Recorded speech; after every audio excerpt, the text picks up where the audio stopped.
Assalamualaikum warahmatullahi wabarakatuh. Apa kabar anak-anak? Semoga kabar kalian dan keluarga sehat walafiat semuanya. Di masa pandemi ini, jangan lupa untuk selalu menjaga kebersihan dan kesehatan diri kalian masing-masing. Baik anak-anak, pada pertemuan kali ini kita akan melanjutkan pembahasan materi matematika peminatan kelas 12 di bab aplikasi turunan trigonometri, di mana dalam bab aplikasi turunan trigonometri ini ada beberapa subbab utama yang nantinya akan kita bahas. Namun untuk hari ini kita hanya akan membahas tentang menentukan nilai maksimum dan minimum fungsi trigonometri dengan menggunakan aplikasi turunan. Jadi dengan menggunakan konsep turunan kita akan mencari nilai maksimum dan minimum. Seperti apa konsepnya? Mari kita bahas ke materi utama atau konsep utamanya. Nah, coba kalian lihat dulu grafik yang ada di sini. Di sini ada grafik fungsi trigonometri. Jadi sebelum kita bahas ke konsep utama cara menentukan nilai maksimum dan minimumnya, di sini akan saya bahas dulu secara visual atau secara gambar dalam sebuah grafik. Nah, dari grafik ini tentu kalian tahu mana yang menjadi titik maksimum dan mana yang menjadi titik minimum. Di mana titik maksimum ini adalah merupakan titik tertinggi yang ada dalam grafik ini. Sedangkan titik minimum ini adalah titik terendah yang ada dalam grafik ini. Nah, di sini kan misalkan nih titik maksimumnya itu adalah 90,1. Sedangkan titik minimumnya 270,-1. Nah, yang akan kita bahas pada pertemuan hari ini, bagaimana kalau nanti tanpa grafik? Bagaimana cara kita tahu nih, oh titik maksimumnya itu adalah 90,1. Sedangkan titik minimumnya itu adalah 270,-1. Terus bagaimana cara kita tahu nih atau mencari nilai 90, 120, mencari nilai X yang ini. Dan mencari nilai Y yang 1 dan min 1 ini. Nah, ini yang akan kita bahas dalam konsep nilai maksimum dan minimum dengan menggunakan aplikasi turunan. Jadi nanti cara menentukannya itu kita akan menggunakan uji turunan pertama dan uji turunan kedua. Karena kan dalam konsep ini kita akan mencari atau menggunakan aplikasi turunan, si konsep turunan untuk mencari nilai maksimum dan minimum. Sebenarnya ini sudah dibahas juga nih di pelajaran trigonometri kelas 10, cara mencari nilai maksimum dan minimum. Cuman itu dengan cara trigonometrinya. Nah, kalau ini kita akan cari dengan cara turunan atau konsep turunan. Nah, langkah pertama itu adalah dengan uji turunan pertama. Uji turunan pertama ini digunakan untuk menentukan nilai X-nya. Nilai X yang mana sih? Misalkan nih kalau dalam grafik ini nih 90, 180, 270. Tepatnya dari mana? Itu dengan menentukan uji turunan pertama. Nanti si turunan pertamanya itu disama denganin 0. Nanti pakai persamaan trigonometri dapat nilai X-nya. Makanya kenapa saya di awal semester 2 ini menganjurkan kepada kalian untuk memahami kembali tentang konsep persamaan trigonometri. Nah, sedangkan untuk langkah yang kedua nanti itu uji turunan kedua. Uji turunan kedua ini digunakan untuk menentukan atau mengecek nih titik maksimum dan minimum. Nanti kan kita udah dapat nih X-nya misalkan itu kayak ini 90 sama 270. Nah, setelah itu kita akan uji ini atau kita akan cek kira-kira yang menjadi titik maksimum atau titik minimum ini si 90 apa sih 270. Nah, caranya dicek dengan uji turunan kedua ini. Caranya bagaimana? Caranya ataupun ketentuannya itu, jika nanti hasil turunan keduanya kurang dari 0, itu menjadi titik maksimum. Jadi nanti si X yang udah kita dapat dari hasil uji turunan pertama, kita masukkan nih ke dalam uji turunan kedua. Ketika hasilnya kurang dari 0, itu nanti si titik itu menjadi titik maksimum. Sedangkan ketika hasilnya lebih dari 0, itu menjadi titik minimum. Jadi intinya di tahap kedua ini kita hanya akan mengetahui atau mengecek si titik-titik yang kita dapatkan itu mana yang termasuk maksimum, mana yang termasuk minimum. Belum ke dalam nilai maksimum dan minimumnya. Nah, untuk selanjutnya, supaya kita bisa mengetahui nilai maksimum dan minimumnya itu berapa, itu caranya dengan cara substitusi nilai X yang tadi kita dapatkan ke dalam fungsi fx yang pertama atau yang ada dalam soalnya. Nah, nanti hasilnya berapa, itulah yang termasuk nilai maksimum dan nilai minimumnya. Paham ya? Ini sekilas materi tentang cara menentukan nilai maksimum dan minimum. Nah, sekarang kita langsung saja ke contoh yang pertama. Nah, di contoh yang pertama ini ada soal tentukan nilai maksimum dan minimum fungsi Y sama dengan 2 cos X pada selang dari 0 sampai 360 X-nya. Kira-kira nanti nilai maksimumnya berapa, nilai minimumnya berapa. Nah, perhatiin ya, di sini ada langkah-langkahnya yang harus kalian perhatikan dan pahami. Pada tahap yang pertama, turunkan dulu si Y sama dengan 2 cos X-nya.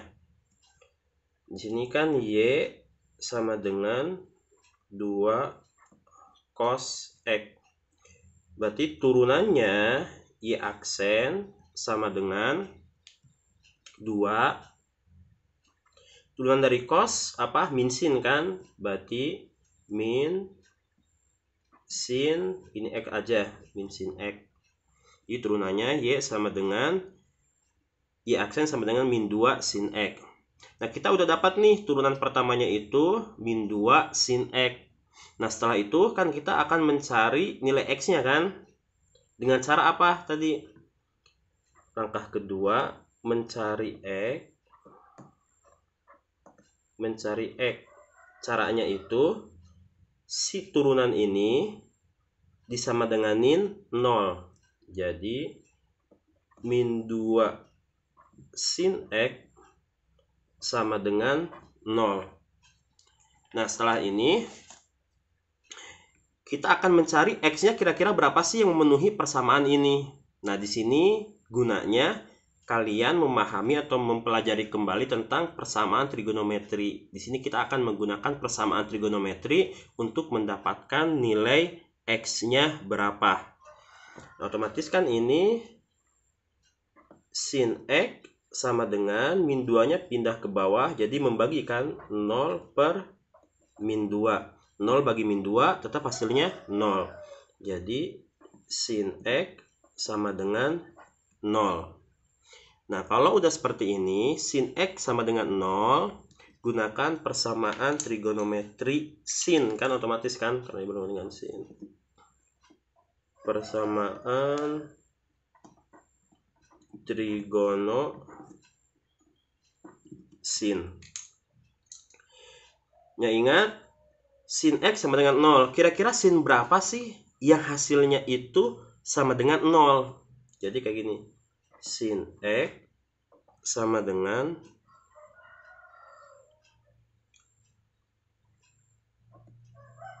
sin 0. Bener kan? Yang hasilnya 0 itu adalah sin 0 kan dalam sebuah sinus itu. Maka setelah ini kita pakai rumus persamaan trigonometri sin. Ingat rumusnya ada berapa? Ada 2 kan?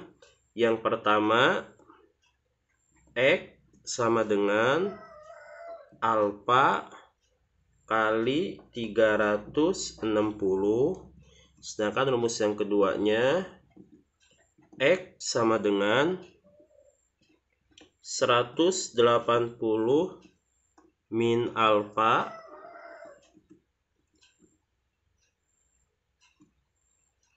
tambah K kali 360.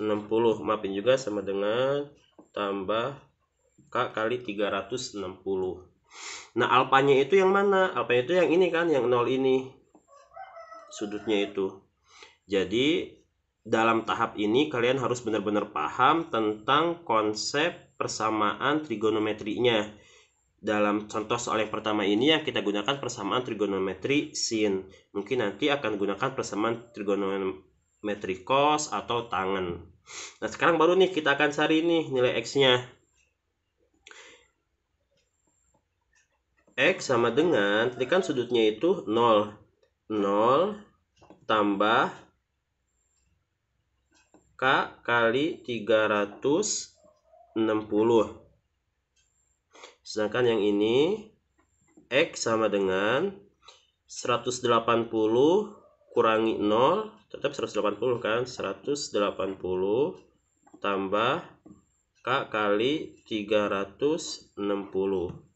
Nah, setelah ini koefisiennya ini kita coba-coba dari mulai 0.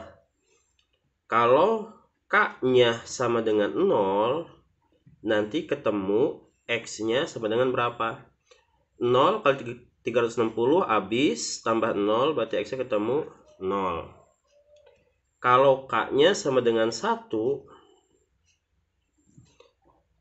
X-nya nanti ketemu berapa? 1 kali 360 tambah 0 sama dengan 360. K-nya 2 memungkinkan nggak? Kalau K-nya 2, 360 kali 2 udah 720. Udah lewat dari selangnya kan? Intervalnya itu sampai 360. Berarti untuk yang pertama ini 0 sama 1 untuk si K-nya. Untuk yang kedua ini, kalau K-nya 0, berarti X-nya ketemu sama dengan 0 kali 360 sama dengan 0 tambah 180 sama dengan 180. Kalau K-nya 1 mungkin kan enggak? 1 kali 360 ditambah 180 lebih kan dari 360. Jadi enggak memungkinkan. Jadi yang ketemu di sini X-nya itu 0, 360 sama 180. Nah, kita udah dapat nih si nilai X-nya ini. Baru langkah selanjutnya kita akan uji turunan keduanya nih untuk menentukan apakah dari ketiga X ini mana yang termasuk titik maksimum, mana yang termasuk titik minimum. Di sini jadi nilai X yang memenuhi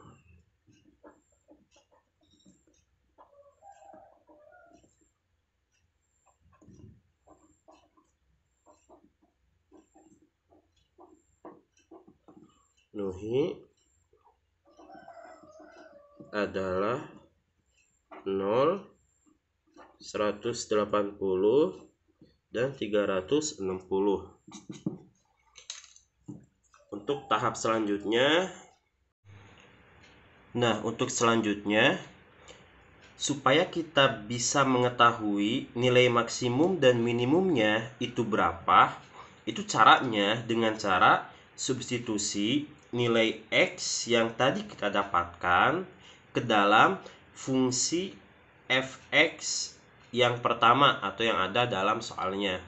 Nah, nanti hasilnya berapa, itulah yang termasuk nilai maksimum dan nilai minimumnya. Untuk tahap selanjutnya, di sini kita akan menentukan titik maksimum dan minimum. Jadi kan kita udah dapat nih X-nya itu 0, 180 sama 360. Nih, dari ketiga titik ini, mana nih yang nanti termasuk titik maksimum dan mana yang nanti termasuk titik minimumnya. Nah, caranya kan tadi dengan menggunakan turunan kedua. Tadi kan turunan pertamanya itu dari 2 cos X, turunan pertamanya ketemu min 2 sin X. Berarti kan turunan keduanya kita turunkan lagi nih yang turunan pertama ini. Jadi min 2 turunan dari sin cos kan, cos X. Nah, turunan keduanya ketemu min 2 cos X. Sekarang kita uji atau kita masukkan nih XX yang ada di sini ke dalam turunan kedua ini. Jadi untuk yang pertama F0 atau yang X-nya 0. Berarti kan di sini min 2 cos 0. Cos 0 itu berapa? Cos 0 itu 1 kan? Nah, berarti min 2 kali 1 sama dengan min 2. Nah, ini hasilnya apa? Negatif kan? Atau kurang dari 0. Berarti kalau kurang dari 0 itu, tadi ketentuannya ini adalah titik maksimum. Nah, sedangkan kalau F-nya yang 180 min 2 cos 180. Cos 180 itu sama dengan min 1 kan? Min 1 kali min 2 sama dengan 2. Nah, otomatis kan ini lebih dari 0 nih. Kalau lebih dari 0 itu turunan keduanya ini menjadi titik minimum.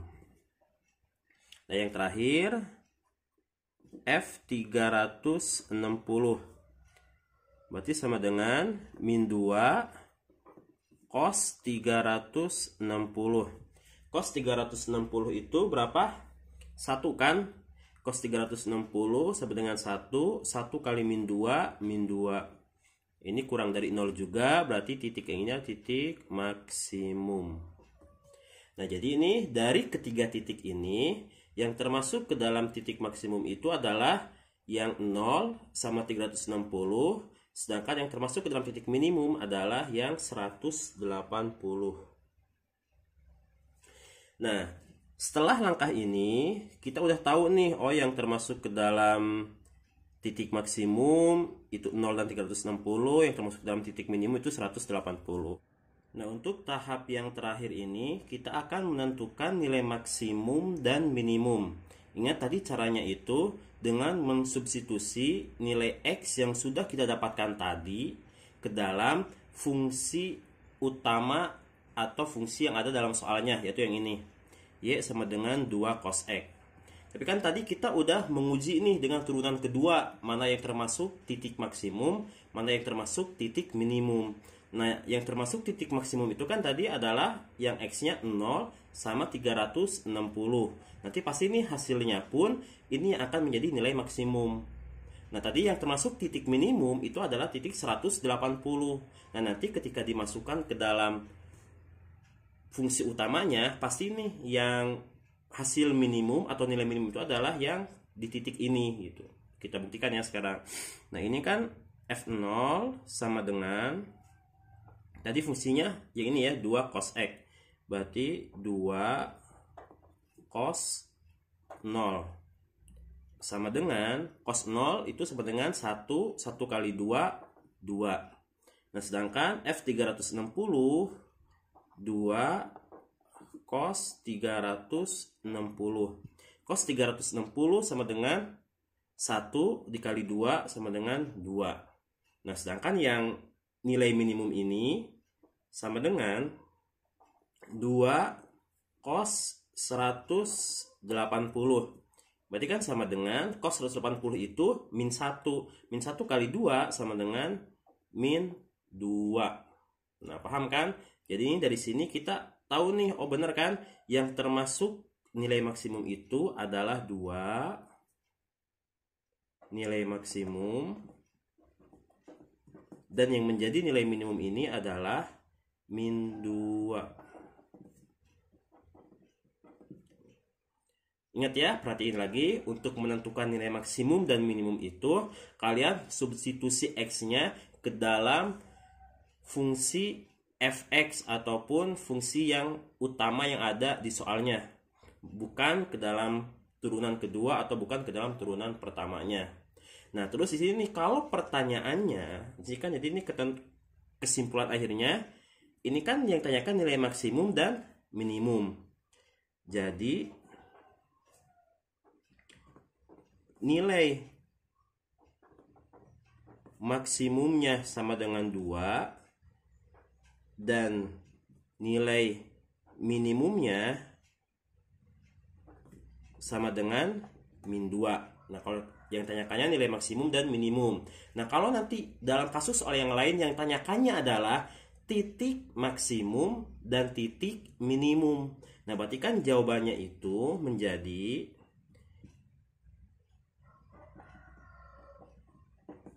titik maksimum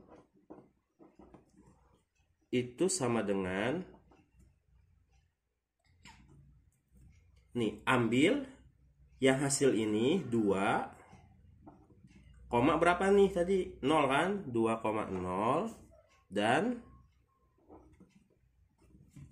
2,360. Nah, ini yang kalau tanyakannya titik maksimum, jadi 2,0 dan 2,360. Sedangkan kalau yang tanyakannya titik minimum itu sama dengan min 2,180. Dan 1 kan. Nah, paham ya? Jadi kalau yang tanyakannya nilai maksimum itu nilainya yang 2 sama min 2. Kalau yang tanyakannya titik maksimum dan minimum itu titik-titiknya. Titik maksimum 2,0 dan 2,360, sedangkan titik minimumnya min 2,180. Nah, cukup sampai di sini untuk pertemuan hari ini. Jangan lupa kalian pahami kembali, tonton videonya sampai kalian benar-benar paham. Dan jangan lupa juga dicatat di buku tulis kalian agar kalian lebih terbiasa dan lebih memahaminya lagi. Sekian dari saya. Assalamualaikum warahmatullahi wabarakatuh.